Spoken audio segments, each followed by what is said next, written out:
of the Spirit's not a cherry. The fruit of the Spirit's not a cherry.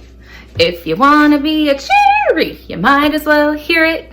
You can't be a fruit of the Spirit. The fruits are love, joy, peace, patience, kindness, goodness, faithfulness, gentleness, and self-control. Love, joy, peace, patience, kindness, goodness, faithfulness, gentleness, and self-control. I didn't want to have you guys have to wait for this song because I know it's your favorite part. And I don't want you to have to wait for it. Because today we're talking about patience, the fruit of the Spirit, patience. And this one is a tough one. I have problems with patience. I have a hard time being patient. If I want something at the store and I see it, I get in trouble a lot of times with my husband because I'll just buy it. I don't wait. And that's not a good thing. Or sometimes if I see something and I really want to do it and like it's a fun activity or something that I really want to do, I have a really hard time waiting until the appropriate time to do it because it seems like so much fun and I just want to do it right now. But maybe now isn't the time for it. I have a really hard time with patience. The Bible talks a lot about patience and the Bible talks a lot about waiting. And it's interesting because a lot of the adults right now are talking about waiting. There's one verse that I've been hearing a lot and it says, wait for the Lord. What would that mean? Wait for the Lord. If the Lord is always with us, why should we wait for him? Well, just like in life, and like when you're at home and you want to do something right now, or like when I said I want to do that really fun activity right now, but it's not the time. Sometimes the Lord wants us to wait until it's his time to show us something or to tell us something. And so there's just a lot of hard things that come with having to be patient. But the Bible also, that being patient and waiting on the Lord, that will give us a lot of things that we wouldn't have had otherwise. That develops our character, that develops who we are. It develops perseverance, which is the ability to keep going when things are hard. It also develops our mindset and how we think about things, wanting things this second, all the time, right now.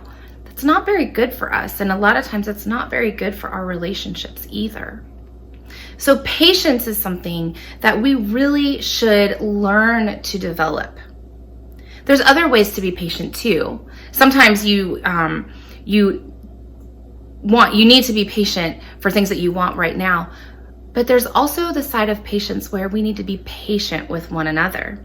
There's a verse in Ephesians that says to always be humble and gentle and be patient with those around you, making allowances, giving them the freedom and the grace to mess up because we all have faults.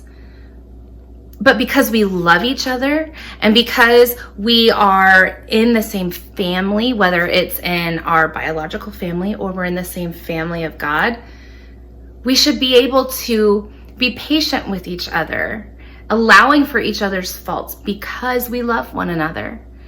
So patience covers a whole bunch of things.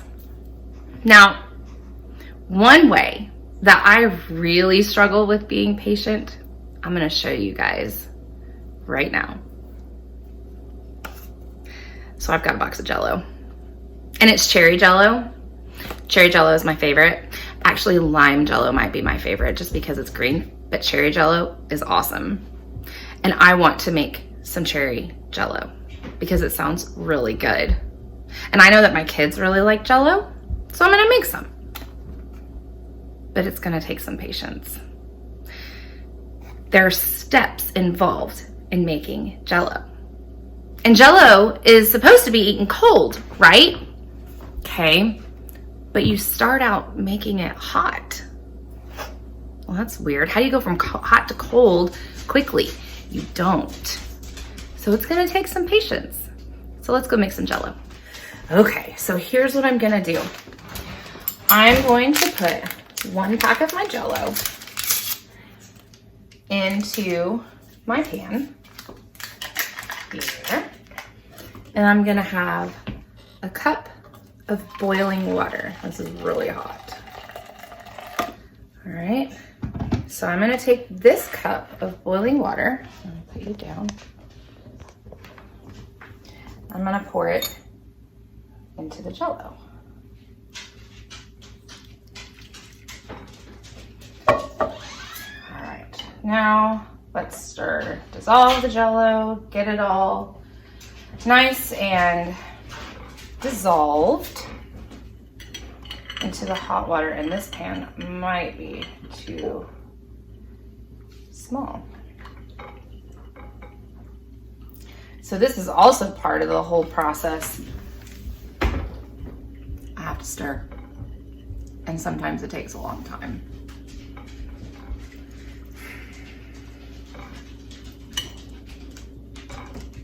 I can already smell it. It smells so good and I want to eat it. But if I ate it now, it would taste really gross. Need to dissolve it. All right, now I'm gonna get some cold water, a cup of cold water. And I'm gonna do the same thing.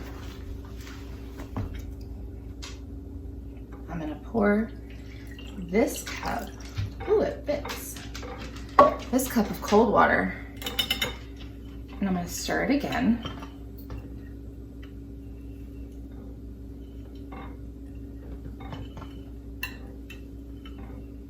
Now, even though it smells really good, oh my goodness, it smells so good. Even though it smells good, if I ate it right now, it would be kind of gross. First of all, it's warm. Jell-O is not supposed to be warm. And it's liquid. Jell-O is not supposed to be liquid. So even though it smells really good, it would be horrible to eat it right now. So I'm gonna have to be patient and put it in the fridge and let it set. So that's what I'm gonna do now. And we'll be back in a little bit to see how it tastes. Okay, so it's been about 3.5 hours. And that's a really long time to wait for something as amazing as Jell-O. Let's see if it's done.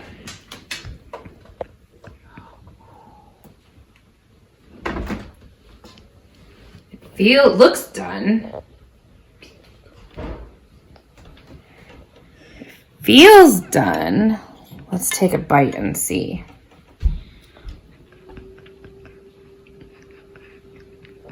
Oh yes, this was definitely worth the wait.